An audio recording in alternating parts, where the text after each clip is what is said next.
Encore une fois, merci beaucoup de nous suivre sur les programmes de la Cyber Lego TV. Alors, aujourd'hui, nous avons encore le plaisir, après une des grandes actrices, une des grandes réalisatrices que vous avez vues un peu plus tôt, d'en recevoir deux autres.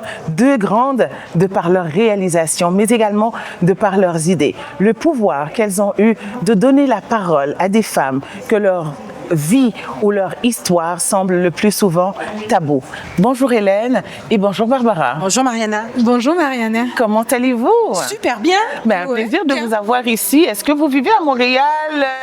Oui, non? Pas du tout. Alors, faut le dire, on vient toutes les deux de la Guadeloupe. Tout à fait. Okay. Et nous sommes venus spécifiquement pour assister au festival Vue d'Afrique. Oui. Et aussi pour projeter le documentaire que Hélène a produit et que j'ai réalisé. Parfait. Alors, on parle de ce documentaire qui se nomme L'Invisible.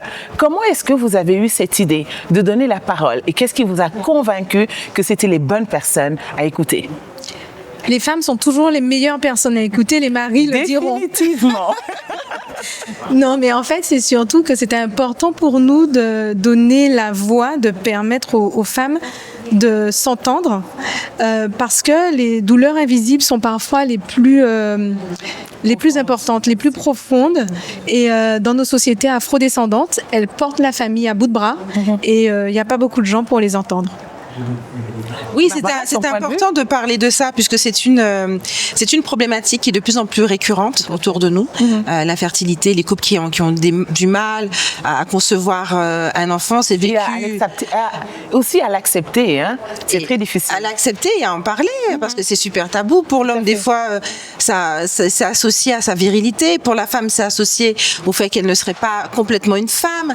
Donc c'est très difficile d'en parler. On voit bien autour de nous qu'il y a de plus en plus de cas de femmes concernées par cette problématique. Et moi, quand Hélène et Géraldine, qui est dans le film, viennent me voir, je suis traversée par cette problématique-là. Okay. Donc, c'est une évidence pour moi que c'est une nécessité d'en parler, de libérer la parole et d'ouvrir aussi, à travers ce documentaire, un espace de réparation. Des histoires tabous, des vies presque rendues invisibles, comme le nom du documentaire. Aujourd'hui, ma question, celle qui me turlupine l'esprit, c'est vous avez certainement rencontré une pléthore de femmes qui vivent cette situation-là. Qu'est-ce qui a motivé, je commencerai par Hélène, qu'est-ce qui a motivé le choix des femmes spécifiques? Alors en fait, le point de départ, c'est vrai que ce sont des histoires personnelles, ce sont des rencontres amicales.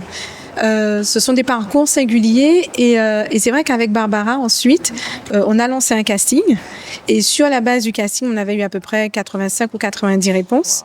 On a écrémé, on est passé à 70 et au fil de l'eau en fait Barbara avait déjà une idée assez précise des profils qu'on allait en complémentarité. Finalement, l'objectif, c'était de donner, de permettre à chaque femme de se reconnaître dans des histoires individuelles, de façon à ce que comme c'est un sujet tabou, que personne ne se sente stigmatisé, mais au travers du regard des autres, en fait, que certaines se sentent libérées.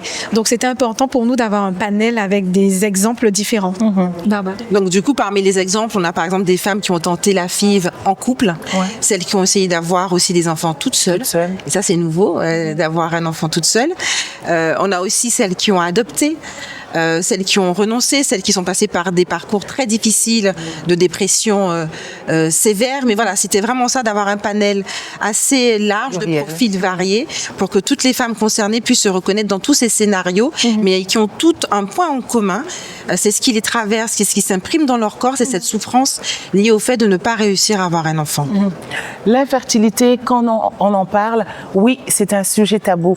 Mais tout simplement, quand l'abcès n'est pas crevé, on n'arrive pas à trouver une solution. Et d'ailleurs, on en profite pour remercier ces deux grandes dames qui ont tout simplement pu donner cet accès à ces femmes pour nous raconter leur histoire, mais également nous plonger dans l'émotion. Et j'imagine que c'était vraiment très poignant de les écouter, de faire ce parcours avec elles.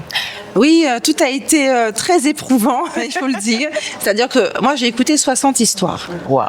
Voilà, c'est 60 histoires. Et si vous êtes pleureuse comme moi, j'imagine que vous avez pleuré comme ça sur 60 épisodes. Ben, il m'a fallu plusieurs jours déjà pour écouter parce que il faut prendre le temps, en fait. Quelqu'un ne peut pas se livrer en 5-10 minutes sur une histoire aussi intime. Donc, à chaque fois, c'était de prendre le temps, de faire des choix difficiles, frustrants parfois, parce que elles méritaient toutes d'être entendues.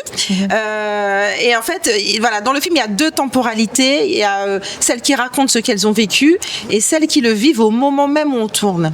Donc, il a fallu passer aussi par les montagnes russes vécues dans ces parcours-là et s'adapter à leur réalité, en fait, parce qu'on est on filme du réel. Voilà, donc vous n'avez pas encore vu le documentaire, mais il y a des scènes où nous-mêmes on est surpris, on ne sait pas ce qui va se passer parce qu'on est dans du réel, on est dans la restitution de vie authentique. Et donc voilà, donc ça a été effectivement, il y a beaucoup d'émotions dans ce film. Et l'idée c'est de faire comprendre, qu'on puisse ressentir toutes les émotions et toutes les étapes par lesquelles ces femmes et ces couples peuvent passer. Pouvoir parler de ces histoires poignantes et de ces femmes et un vécu réel, qui, je le rappelle, c'est des vécus de ces femmes-là, autant qu'elles sont, que ça soit accompagnées avec leur conjoint ou ayant choisi de faire ce parcours-là toutes seules. Comment est-ce que vous avez pu instaurer un lien de confiance avec ces femmes-là pour qu'elles puissent s'exprimer librement?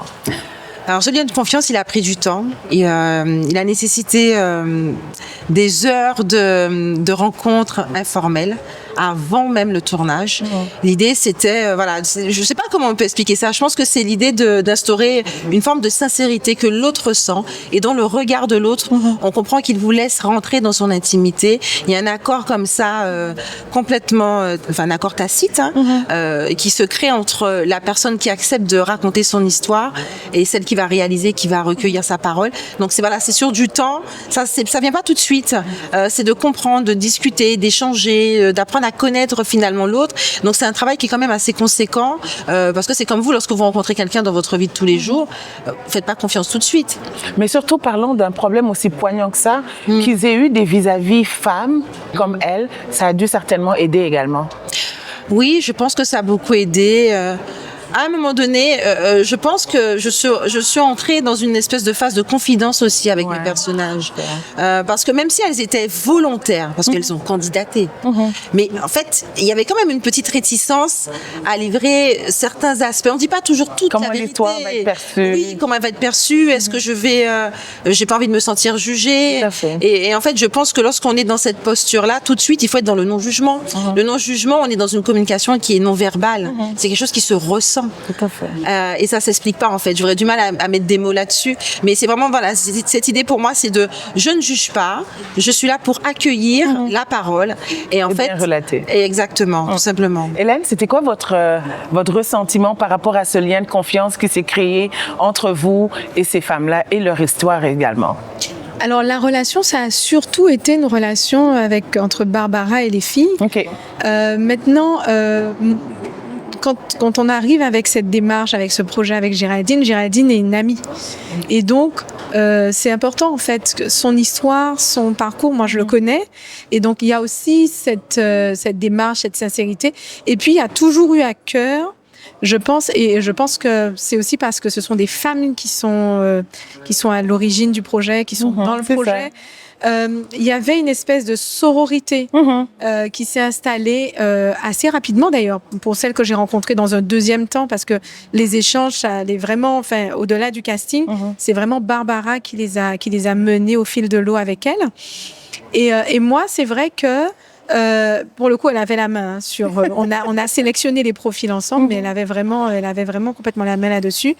Mais il y avait cette espèce de sincérité. Et je pense que comme ça s'inscrivait déjà dans une démarche portée depuis 2021. Donc c'est vrai que en fait, elles arrivaient en sachant qu'on était déjà dans cette démarche de leur donner de la visibilité, de partager leur intime.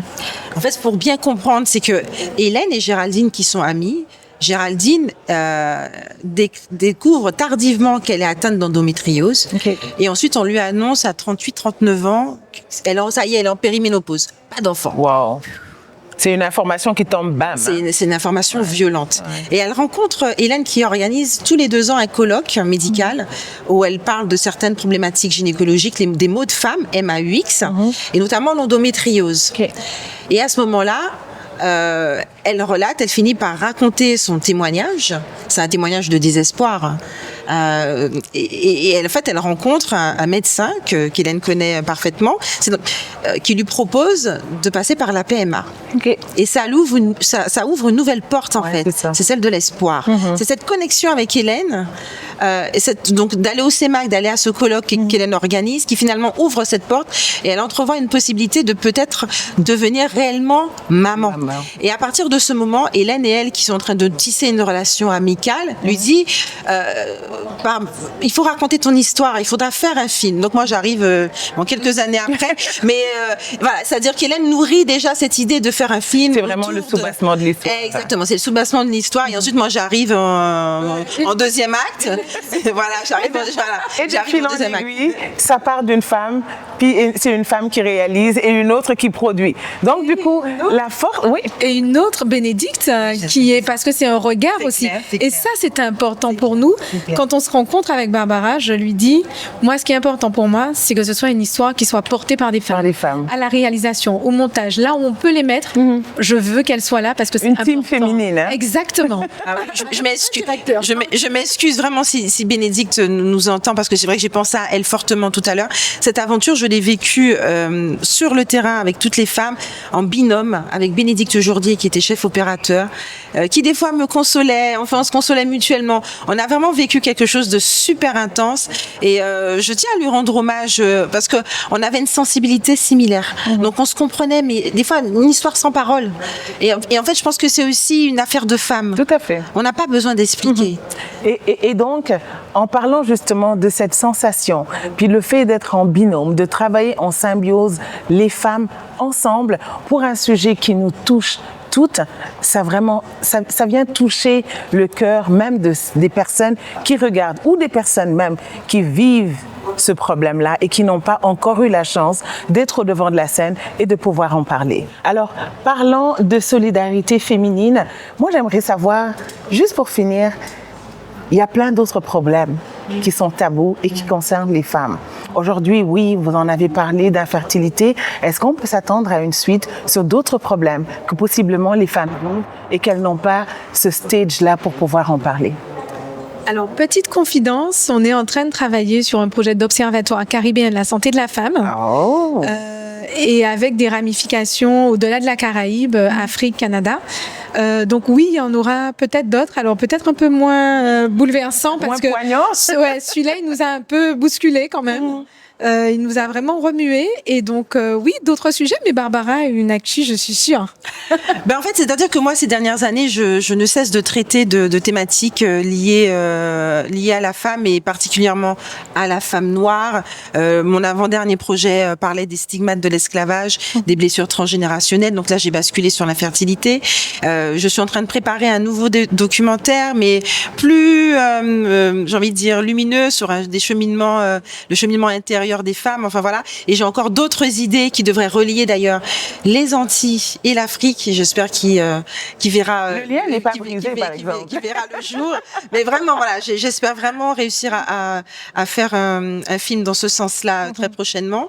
C'est en écriture, je vais pas en parler. Enfin, vous imaginez, en général, les réalisateurs n'aiment pas trop s'avancer sur les projets qui n'ont pas encore été finalisés. Mais c'est sûr que il n'y a pas quelque chose de réfléchi dans ma démarche, en tout cas artistique, au niveau du documentaire. Je fais les sujets qui me tiennent à cœur. Pour le moment, c'est vrai qu'ils sont tous attraits à la femme noire. C'est comme ça. Et voilà, j'espère bien parler d'autres thématiques, mais de varier avec des choses qui sont beaucoup plus, qui sont moins douloureuses en fait. Même s'il faut aussi parler des sujets douloureux. Voilà, dans mes anciens projets, j'ai parlé de l'inceste, du viol, qui sont tout aussi poignants. Du colorisme aussi que j'ai abordé parce qu'il est encore prégnant dans nos territoires, et ce sont des blessures qui, je pense que voilà, il faut réussir à cautériser, à guérir de ça pour que la femme noire soit vraiment libre, qu'elle s'émancipe réellement. En tout cas, encore une fois, une fierté pour moi. C'est pas que je dis que je n'aime pas recevoir les hommes, mais quand je reçois des femmes des femmes fortes et qui parlent des sujets poignants et des sujets vrais. Ça vient vraiment toucher le cœur et c'est ça le plus important de l'histoire. Merci beaucoup de rester avec nous. Merci d'accueillir ce beau documentaire que je vous demande d'aller voir. L'Invisible, ça s'appelle. Vous en apprendrez beaucoup. Et justement, c'est ça notre intention, de vous en apprendre beaucoup à tous les jours. Merci de nous avoir suivis et on se donne rendez-vous pour d'autres émissions, d'autres documentaires, d'autres films, que ce soit court ou long métrage avec Vue d'Afrique, mais également avec CT Cyber Lego TV. Merci.